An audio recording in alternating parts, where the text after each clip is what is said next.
Alhamdulillah, wa salatu wa salamu ala Rasulillah, wa ala alihi wa sahbihi ajma'in.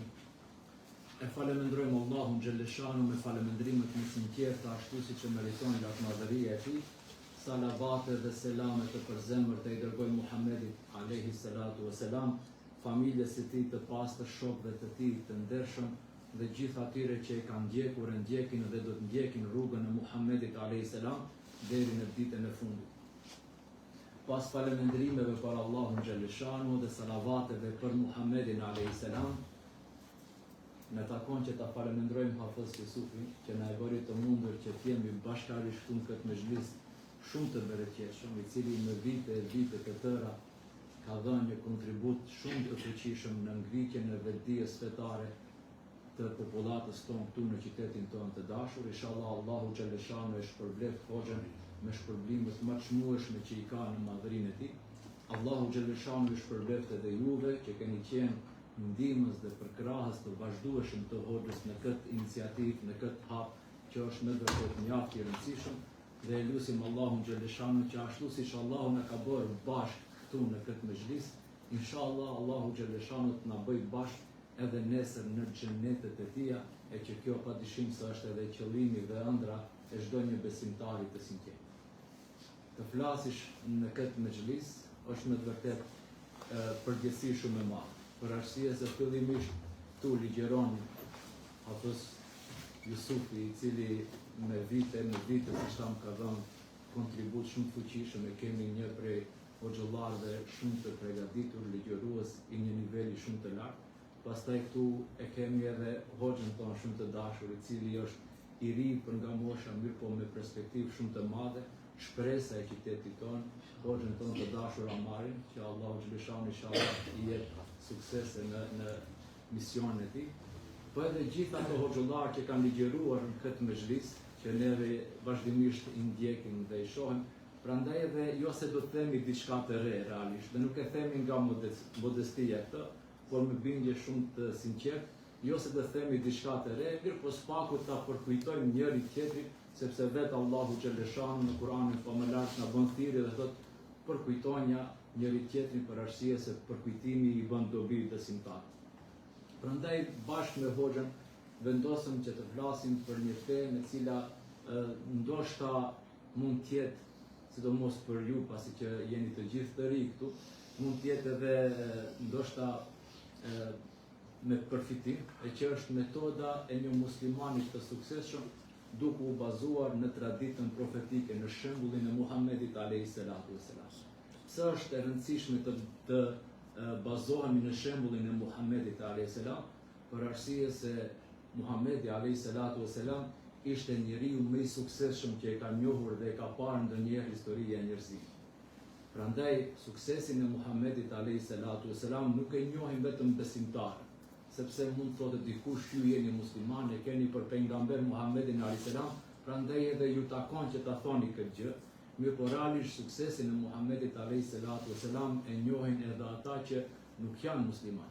Dhe e kemi ndëgjuar shpeshherë, ndoshta edhe e kemi lexuar pasi që është edhe në shqipe përkthime, librin e Michael Hartit, domethënë 100 njerëz më me ndikim në histori, i pari prej tyre është i radhitur nga ky njeri i cili nuk është musliman, është i radhitur Muhammedi alayhi salatu wassalam si njeriu më i suksesshëm në historinë e njerëzimit, i cili arriti për një kohë shumë të shkurtë të hap lajmin ose të hap mesazhin hyjnor, të përhap fenë Allahu Gjelleshanu, gjë që nuk kishte ndodhur ndonjëherë në historitë e njerëzimit. Prandaj edhe neve elhamdulillah i takon këtij ummet. Kemi për shembull këtë pejgamber sallallahu alaihi wasallam, e Allahu në Kur'anin famëlar thotë lekat kana lekum fi rasulillahi uswatun hasane, ju padyshim se në pejgamberin e Allahut, në Muhammedin alayhi salatu wassalam e keni shembullin më të mirë. Edhe shembullin më të mirë se si ne mund të jemi të suksesshëm në jetën tonë, ose metodat dhe hapa që ne duhet të ndjekim për me qenë suksesshëm në jetën tonë, padyshim se e kemi Muhammedin alayhi salatu wassalam, njeriu më të suksesshëm. Fatkeqësia qëndron në atë se edhe përkundër asaj se jemi pasues të ummetit të Muhammedit alayhi salam, kemi për pejgamber njeriu më të suksesshëm të historisë së njerëzimit, edhe përkundër kësaj, si duket ne sot si ummet nuk jemi në atë nivel të suksesit që është i kërkuar nga neve edhe nga Allahu edhe nga pejgamberi alayhis salam. Pra e kemi të kollajshme të jemi suksesshëm sepse e kemi modelin, mirë po fatkeqësisht si duket kërkojmë model tjetër suksesit, prandaj edhe kemi ngelur në këtë gjendje ashtu edhe siç jemi.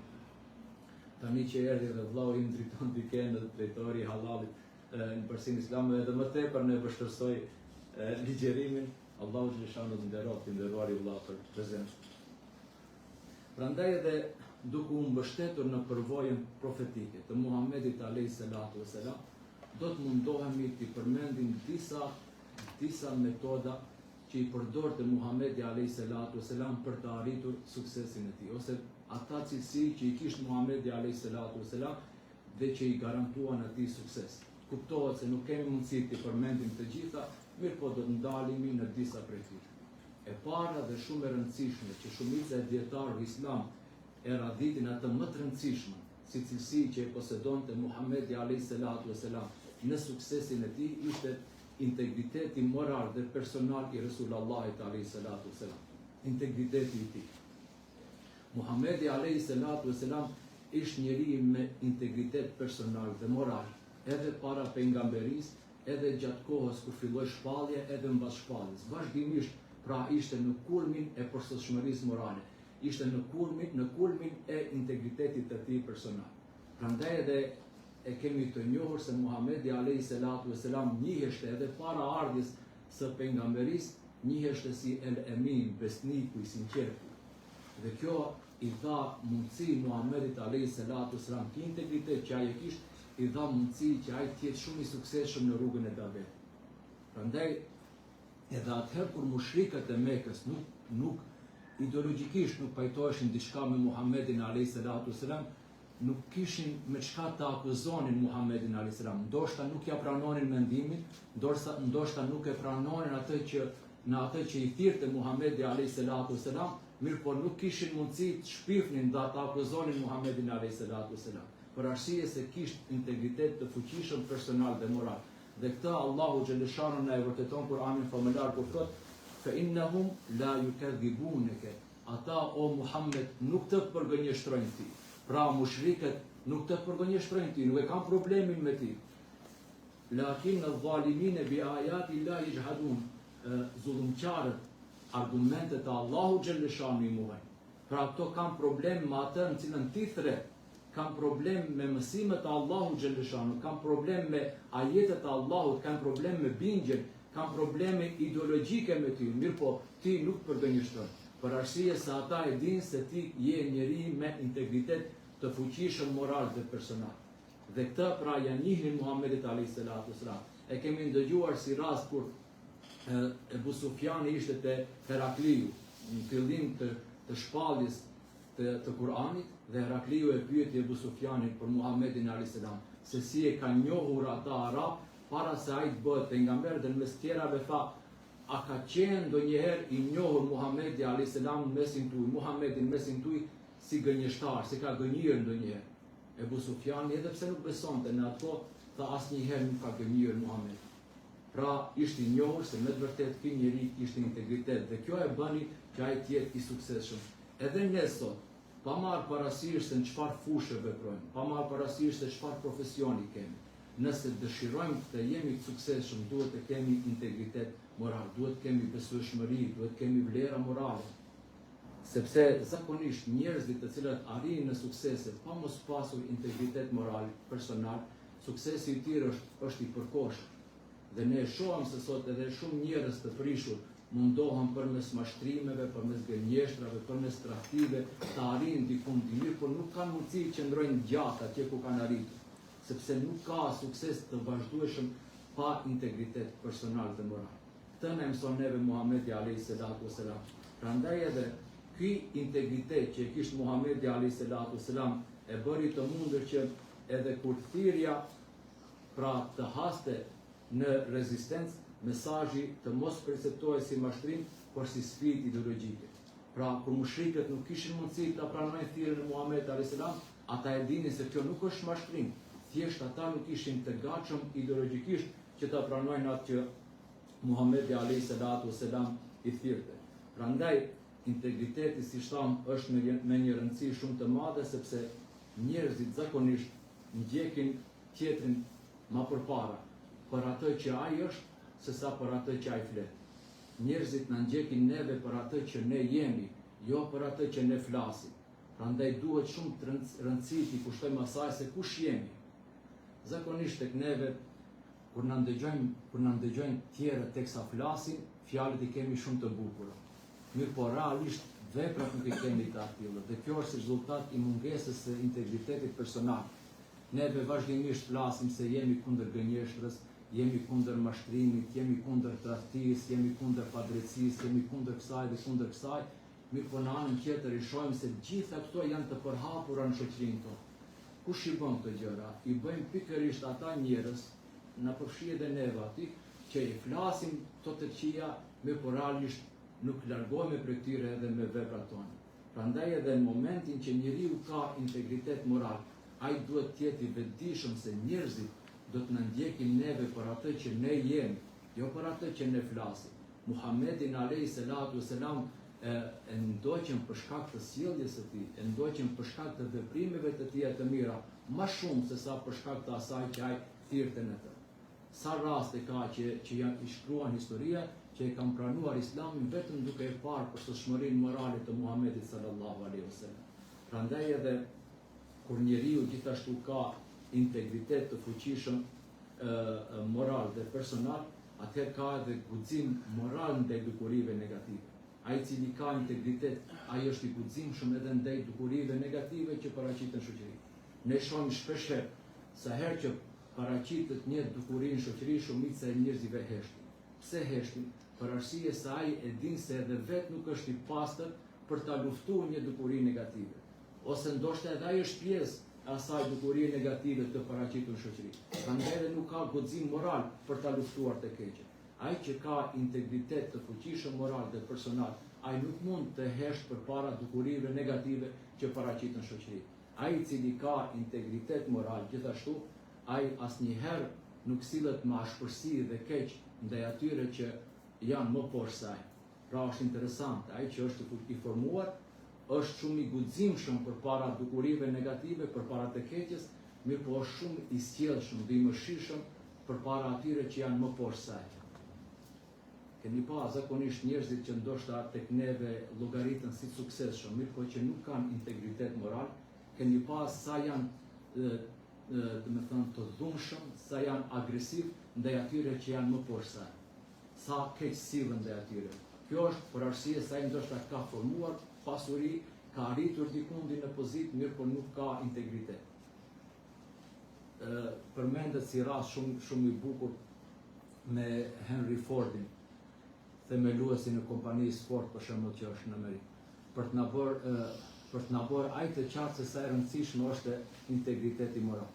Thuhet se një herë shpall një konkurs për të mësuar një inxhinier. Edhe në atë konkurs aplikojnë qindra inxhinier, edhe pas klasifikimeve në fund ngelin vetëm 2, të cilët ishin qenë të diplomuar nga Universiteti më i mirë i Amerikës, me notat më të larta, dhe kishte qenë në dilemë se cilin prej tyre ta punësoj. Edhe çka bën, i thirrën Henry Ford në një drekë të ditë të inxhinier. Edhe pasi që përfundoi me drekën, nuk flasin asgjë brenda asaj dreke për punë dhe për asgjë tjetër, vetëm thjesht drekojnë, dhe pasi që përfundon, i thot njënit prej atyre ti je i punësuar, ndërsa tjetrit i thot kërkojmë ndjes, mirë po për ti nuk ka vetë. Edhe ky që u refuzua, kuptohet se ai ka drejtë edhe të ankohet, tha mund ta di për çka mua më refuzohet. Kur neve jemi të diplomuar nga njëjti universitet, kemi shkallën më të lartë të suksesit, dhe gjatë kësaj dreke ne nuk folëm asgjë për punë, dhe në fund vendoset që atë ta punësosh ndërsa mua jo. Tha për arsye se ky që e pranova, tha kishte dy cilësi që ti nuk i kishe. E para prej atyre, tha ti i gjuajt e krip ushqimit, pastaj tha e provoj, ndërsa shoku jot tha e provoj ushqimin, pastaj i fugi krip, i gjuajt i krip, që do me thënë se ki nuk bën eksperimente, pos pari i provojnë gjërat, pastaj tha mundohet i përmirësoj ato, edhe dita gjatë gjithë kohës ti ishi fokusuar tek unë dhe nuk tregova as pak mirësjellje ndaj kamarierit. Ndërsa ky tha, edhe pse ishte i fokusuar te unë, vazhdimisht ishte i mirësjellshëm ndaj kamarierit duke i thënë faleminderit, të lutem, më fali kështu me radhë. Kjo tregon se ky ka integritet personal dhe moral. Ai i cili din të sillet mirë edhe me atë që është më poshtë saj, këta janë ata që janë të formuar dhe realisht kanë një bazë të fuqishme për me qenë të suksesshëm nesër edhe me jetë. Prandaj edhe Muhamedi alayhi salatu wasalam e kishte pikërisht këtë gjë që duhet edhe ne si besimtar ta kemi. Integriteti personal na mëson dy gjëra shumë të rëndësishme. Na mëson se çfarë ja vlen të sakrifikohet dhe çfarë nuk duhet të shitet pavarësisht çmimit. Në momentin që njeriu ka integritet personal, ai e din se çfarë për të arritur në sukses, çfarë ja vlen të sakrifikohet. Jo gjithçka, domethënë, për të arritur në një sukses ja vlen të sakrifikohet. Keni parë sot disa njerëz, për shembull, me qëllim që të arrijnë një pasuri, një pozitë, një famë apo diçka, shesin gjithçka. E shesin fenë e tyre, e shesin nderin e tyre, e shesin vlerat familjare, kombëtare, fetare, kështu me radhë, vetëm e vetëm sipas atij të arrijnë një sukses saktum. Momentin që njeriu ka integritet personal, integritet moral, ai e din se çfarë duhet të sakrifikohet për të arritur një sukses dhe cilat janë ato gjëra që nuk duhet shiten me asnjë çmim. Kjo është shumë e rëndësishme që shumica e njerëzve sot nuk i kanë parasysh. Prandaj edhe zakonisht ata të cilët shesin integritetin e tyre për një të mirë të vogël materiale, në fund ngelen pa asgjë. Më kalon shumë përshtypje dhe kemi përmendur shpeshherë edhe në biseda me kolegët, më tregonte një imam i cili shërben në Zvicër. Tha një prej xhamati atij, tha aplikon në një kompani zvicrane për punësim. Një kompani e fuqishme me rroga të larta dhe kishte pas ëndër që ai të hije në punë në atë kompani. Edhe e thiri në intervistë. Brenda pyetjeve, një prej pyetjeve e kishte pyetur cili është besimi jo, çfarë fe ke? Edhe ki tani duke ditur se është në perëndim në një vend ku ka sa do pak islamofobie dhe mendon se po që se unë tani do të them se jam musliman, do e hupi mundësinë për të qenë punëtor në këtë kompani të fuqishme. Prandaj edhe tu vjen në shprehje pra integriteti jon, sa jemi pra sa nuk bëjmë kompromis në integritetin tonë personal, moral e shumë. Edhe ai fillon t'i arsyetohet. Shqo, thot, unë jam musliman, se s'u i thush se nuk jam musliman se të tradhton emër. Thot, unë jam musliman, mirë po unë jam musliman kështu i modernizuar. Unë jam musliman, mirë po nuk shkoj në xhami, nuk falem, nuk bëj si këto muslimanë të tjerë. Pra jam musliman vetëm me emër. Tha, jo mundu t'ja zbuti sa do pak. Dhe në fund të intervistës ta më tha, faleminderit shumë, mirë po nuk ka mundësi që të marrim, po nuk mund të marrim.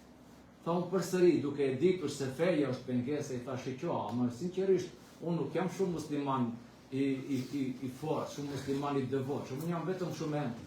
Tha pikërisht këtu është problem, pse nuk je musliman i devotshëm. Për arsye se brenda kompanisë tonë kemi disa muslimanë të cilët janë punëtorët më të mirë që i kemi. Janë më të zellshëm, më korrekt, më të sinqert, më të përpik.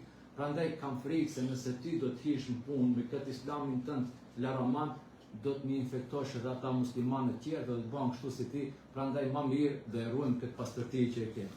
Pra, është shumë e rëndësishme për me qenë të suksesshëm, pra të kemi integritet. Integritet do të thonë të dish se çka meriton të sakrifikohet për sukses, edhe çka nuk guxon të shitet për asnjë çmim. Cilësia e që e kishte Muhamedi alayhi salatu wasalam e që ishte bazë e suksesit të tij ishte edhe vizioni dhe orientimi i tij strategjik. Muhamedi alayhi salatu wasalam kishte vizion. Muhamedi alayhi salatu wasalam suksesi i tij nuk ishte i rastishëm, ishte i planifikuar.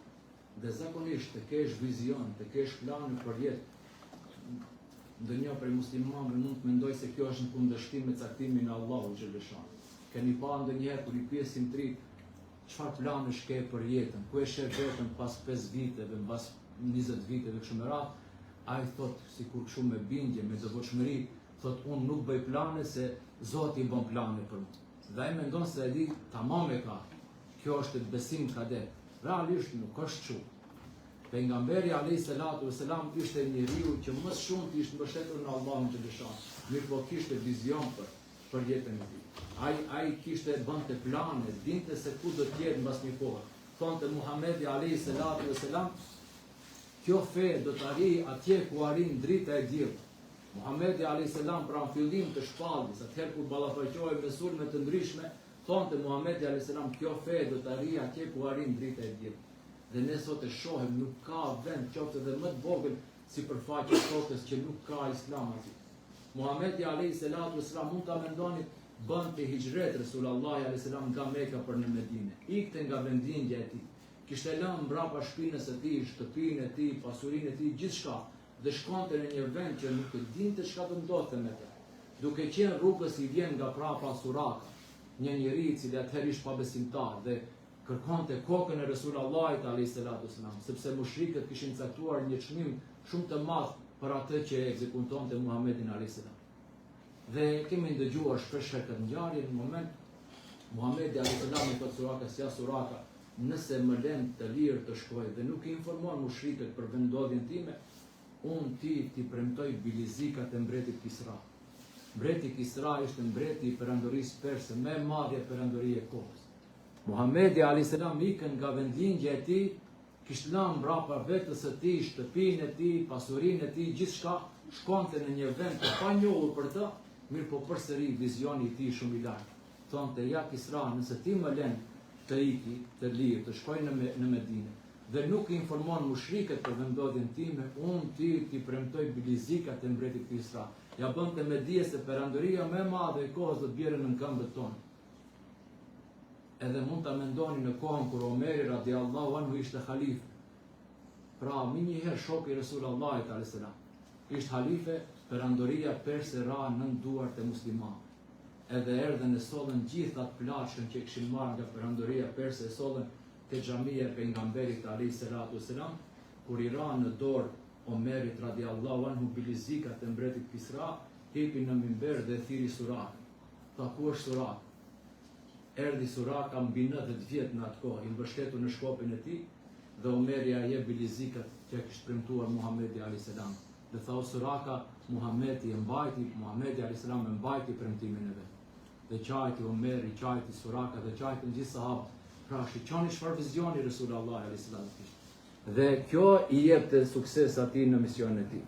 Edhe neve në jetën tonë, nëse dëshirojmë të jemi të suksesshëm, patjetër duhet të kemi vizion.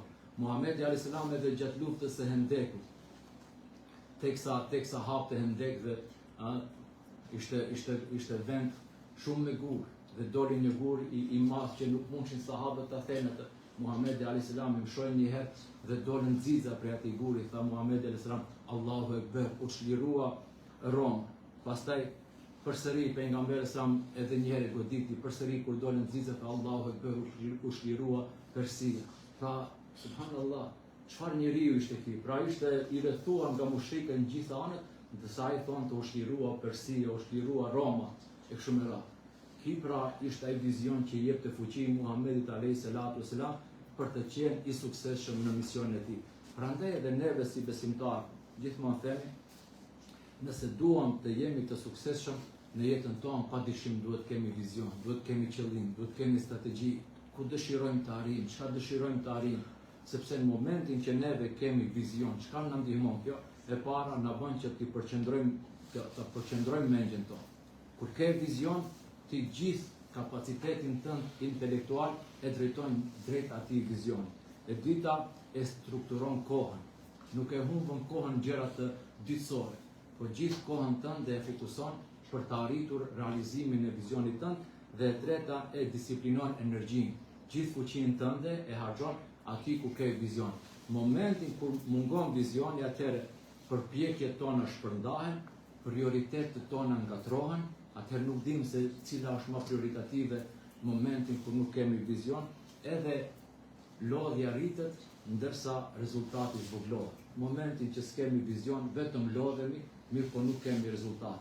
Pra, Muhamedi alayhis salatu vesselam, modeli më i mirë i suksesit, na mëson që nëse dëshirojmë të jemi të suksesshëm në jetën tonë, pa marrë parasysh në çfarë fushë veprojmë, kemi vizion dhe të kemi strategji. Cilësia e tretë e një muslimani të suksesshëm, që e kishte edhe Muhamedi alayhi salatu wasalam, ishte edhe parimi i gradualitetit. Muhamedi alayhi salatu wasalam suksesi nuk e kërkonte me njëherë. Nuk i erdhi Muhamedit alayhi salam suksesi brenda natës. Nuk u ngrit Muhamedi alayhi salam shiqoni o njerëz, unë jam i dërguar i Allahut. Allahu ka sjell mua këtu për të mirën tuaj, për t'u nxjerr juve nga errësira në trit, për t'ju bërë juve që t'jeni nesër banorë të xhenetit, pra kam ardhur për të mirën tuaj dhe ju duhet më njëherë të më pranoni si tillë. Muhamedit alayhi salatu wasalam ju deshën 23 vite mundim, punë, angazhim për të arritur pra përcjelljen e mesazhit kinor. Ky gradualitet është ajo që i garanton Muhamedi alayhi salatu wasalam sukses. Gjithashtu edhe neve në jetën tonë, nëse dëshirojmë të jemi të suksesshëm, është shumë e rëndësishme që gjërat i bëjmë hap pas hap.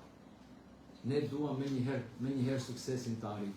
Keni parë dikush sa po fillon të mendoj të hap një biznes, me njëherë mendon fitim. Hala nuk ka bërë për një hap konkret drejt realizimit të idesë të tij. Vetëm mendon të hapi një biznes, edhe fillon të mendoj sa do fitoj.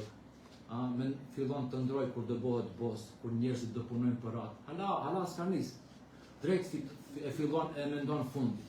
Edhe kjo prandaj është shpeshherë edhe shkak i dështimeve tona. Sepse nuk arrim të kuptojmë se çdo sukses kërkon angazhim, edhe atë hap pas hapi, lodhje pas lodhje, derisa të arrim aty ku neve e dëshirojmë. Prandaj gradualiteti thotë, në momentin që neve nuk e kemi cilësinë e gradualitetit, çka na bën kjo? Na jep lodhje të shpejtë, e dyta zhgënjim, edhe e treta braktisje të rrugës. Kur dëshiron më njëherë të arrish në sukses, atëherë do lodhesh shpejt, do zhgënjehesh edhe do dërzohesh. Nuk shkon kështu. Ndërsa në momentin që ne jemi të pajisur me cilësinë e gradualitetit, do të kjo ndërton shprehje të shëndosha, forcon durimin edhe gjithashtu suksesin e bën të qëndrueshëm. Për këtë arsye Muhamedi alayhi salatu wasalam thonte, vepra më e dashur te Allahu xhaleshanu është ajo e cila është e pakët mirë po e vazhdueshme. Ajo e cila është e pakët e vogël mirë po është e vazhdueshme. Kjo është vepra më e dashur te Allahu. Qoftë në aspekt të ibadeteve, por gjithashtu mund ta përkthejmë edhe në aspekt të çështjeve tona materiale. Nëse dëshirojmë të arrijmë sukses, atëherë duhet të jemi neve këmbgulës në veprimet tona, qofshin ato veprime edhe shumë të vogla. Një cilësi tjetër e suksesit që e kishte Muhamedi alayhi salatu wasalam ishte edhe shëndrimi i sfidave në mundësi. Muhamedi alayhi salatu wasalam, momentin që ballafaqohej me ndonjë sfidë, me ndonjë vështirësi, ai nuk e shikonte sfidën dhe vështirësinë si fund të rrugës së tij, por e shihte atë si një mundësi për t'u hapur atij dritare dhe horizonte të reja. Dhe kjo shpeshherë na mungon edhe neve sot si besimtarë. Neve në problemin e parë, në vështirësinë e parë që ballafaqohemi në jetën tonë, më njëherë dorëzohemi. Allahu xhaleshanu thot Kur'anin famëlar në ajetin që gjithë neve e dimë për më. Fe inne ma'al usri yusra. Me të vërtet, në çdo vështirësi Allahu xhaleshanu ka dhënë lehtësi. Shpeshherë neve padrejtisht e përkthejmë këtë ajet kuranor, pas vështirësisë Allahu xhaleshanu e sjell lehtësimin. Ajeti është ndryshe pak. Allahu thot, në çdo vështirësi ka lehtësi.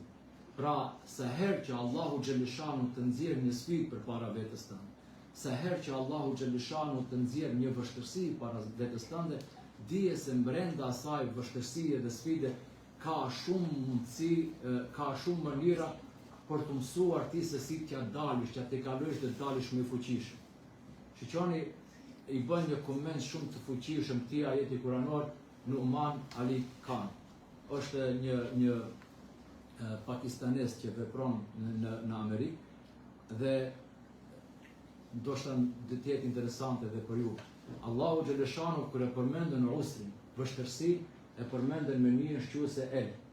Amari i njeh mirë këtë çështje. Do të thonë vështirësia është e njohur, është me një shquese, ndërsa lehtësia yusri është pa një shquese. Inne ma'al usri yusra. Sikur thot Allahu xhaleshanu ju bën thirrje. se në momentin që ju do të ballafaqoheni me sfida dhe me vështirësi që ndoshta ato janë të njohura për ju. Nuk ju vjen ndonjë vështirësi që nuk është e panjohur për ju. Atëherë në vend dorëzimit ju shikoni në lehtësime për arsye se këto vështirësi ndoshta juve do t'ju hapin rrugë të cilat për juve kanë qenë të panjohura më përpara. Vështirësia mund të jetë e njohur, mirë po rrugët që ta lehtësojnë këtë vështirësi mund të jenë edhe të panjohura. Zakonisht neve kur ballafaqohemi me ndonjë vështirësi, shikojmë metodën dhe teknikën e tejkalimit të kësaj vështirësie që është e njohur për ne. Ta zonë, një vështirësi, kjo vështirësi tejkalohet në këtë formë. Mirë po ka raste kur nuk tejkalohet në këtë formë. Atëherë Allahu xhaleshanu na bën thirrje, shikon veten tënde, për arsye se ti ke ende aftësi brenda vetes tënde që ndoshta janë të panjohura për ti. Hulumtoje veten, do të shohësh se vështirësitë dhe sfidat do të nxjerrin nga ti njohuri dhe forcë që ti se ke ditë se e ke atë. Prandaj edhe shpesh njerëzit kur ballafaqohen me ndonjë vështirësi, në fund të vështirësisë thonë vallahi s'ma ka marrë mendje se jam kum kon çaçi fort. S'ma ka marrë mendja se kum kon çaçi mençur. Si arrita ta gjej këtë zgjedhje që më përpara s'ma është kujtuar.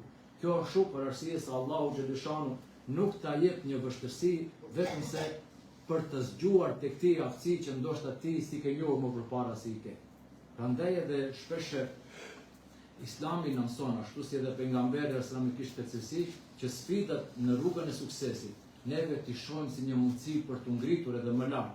T'i shohim ato si një mundësi për t'u forcuar edhe më tepër, e jo ato t'i shohim si pengesë që neve duhet të dorëzohemi. Muhamedi alayhi salatu wasalam u detyrua ta bëjë marrëveshjen e Hudejbis.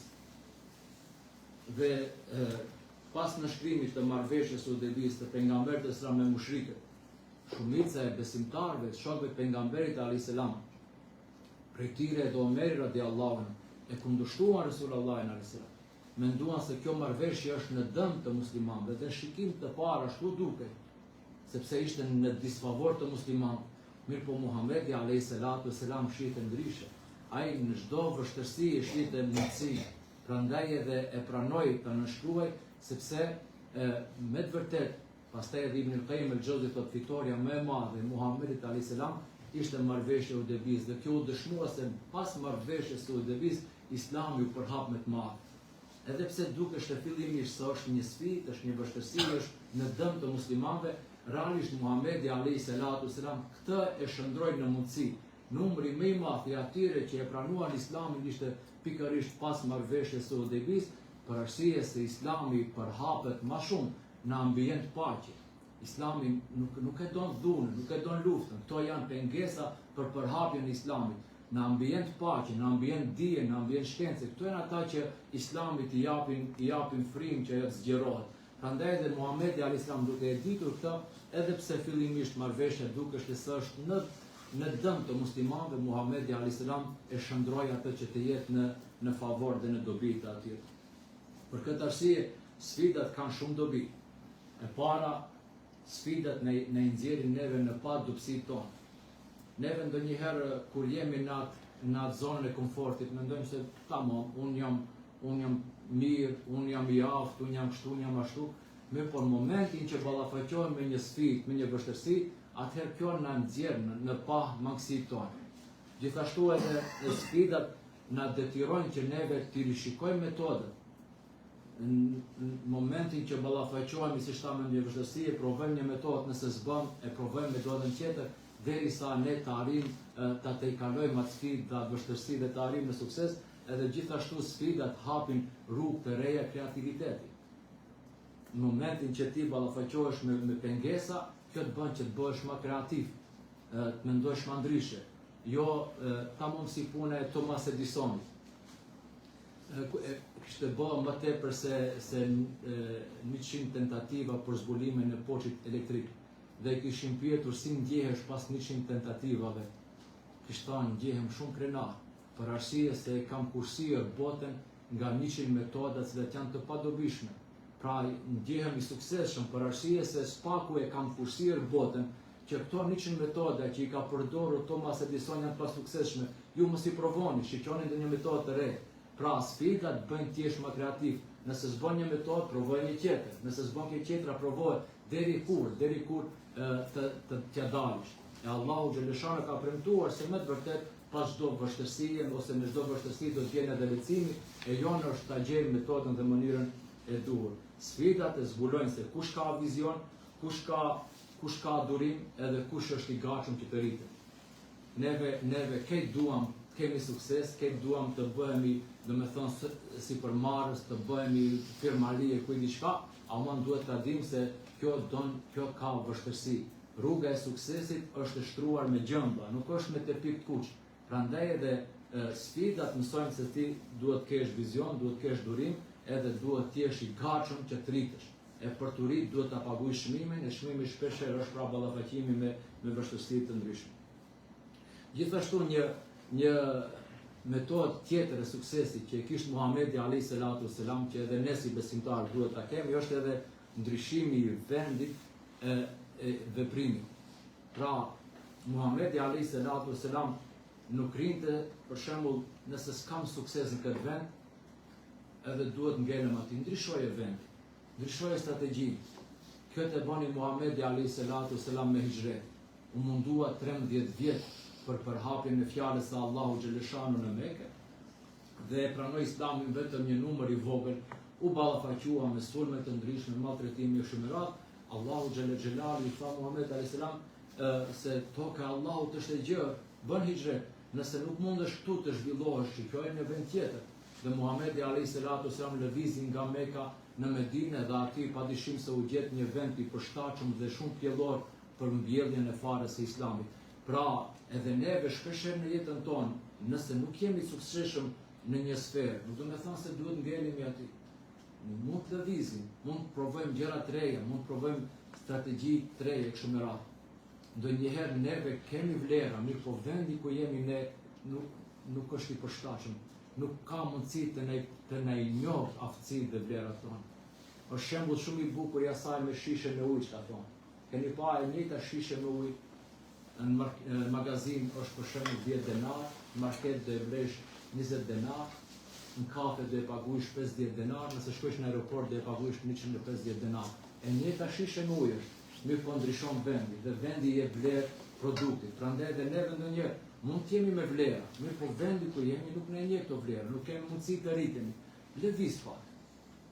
Allahu thotë toka ime është e gjerë, shikon ndonjë vend tjetër. Nëse këtë punë ku je ti nuk t'i njohin aftësitë, nuk t'i njohin kualitetet, atëherë ndroje punën, shif diçka tjetër, rritu. Tregohet një shembull shumë interesant që ndoshta është eksperiment social i vërtet. Joshua Bell e ka emrin, është violinisti më i madh botror, më i suksesshëm. Edhe po shku për shembull ta ndjekish një performancë të tij, duhesh të paguash bileta më e lirë, ishte $100 në qosh atje shkosh. Edhe ky një ditë për të bëjë eksperiment social në një subway të New Yorkut, në një metro, treni, si thonë, performoi gati se për 3 orë dhe fitoi vetëm $39. Do të thonë ishte si njëri i thjesht, i ulur aty në metro, në stacion treni, i binte violinës atij, për 3 orë njerëzit i lanë vetëm $39, ndërsa violina që ai e përdorte për performuar i kushtonte $3 milion. Pra bileta më e lirë për ta parë një performancë të atij ishte $100. Mirë po, në momentin kur ai është në vendin ku ka vlerë, atëherë bileta paguhet. Kur ai është në një vend që nuk e njihte, nuk janë njihte vlerat e atij, ai mori për 3 orë vetëm $39. Dhe kjo është një shembull shumë edhe një frymëzues edhe për neve, se shpesh mund të kemi kualitete dhe ne mund të bëjmë diçka, mirë po ndoshta jemi në ambient të keq. Lëviz pak.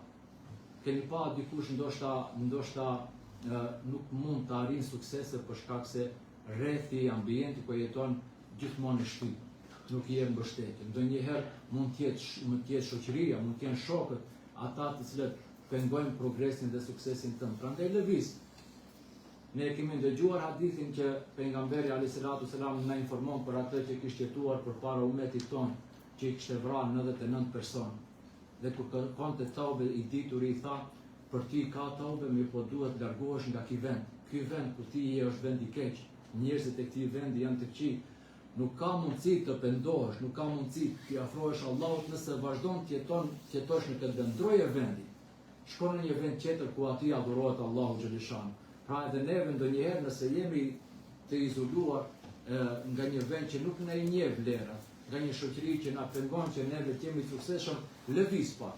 Ndoshta aty do të gjejmë hapësirë më të përshtatshme për të pasur sukses. Një cilësi tjetër dhe jemi nga fundi, se ndoshta edhe zgjatë, është edhe cilësi që kishte pejgamberi alayhis salam që i garantonte shumë sukses, ishte edhe aftësia për të fituar nga armiq. Muhamedit alayhis salam kjo i jepte shumë suksese sepse e kishte këtë aftësi që armiqet t'i shndrojnë në miq. Edhe ne si besimtar sot, si pasues të ummetit të pejgamberit alayhis salam, duhet, nëse duam të jemi suksesshëm në jetën tona, duhet paqetër ta kemi këtë cilësi. Allahu xhallal xhelalu në thot Kur'anin famullar dhe të keqin ktheje në formën më të mirë, fe idha alladhi bainaka wa bainahu adawatun ka'annahu waliyyun hamim, sepse edhe ai me cilën ke armiqsi bëhet si mik më i ngushtë.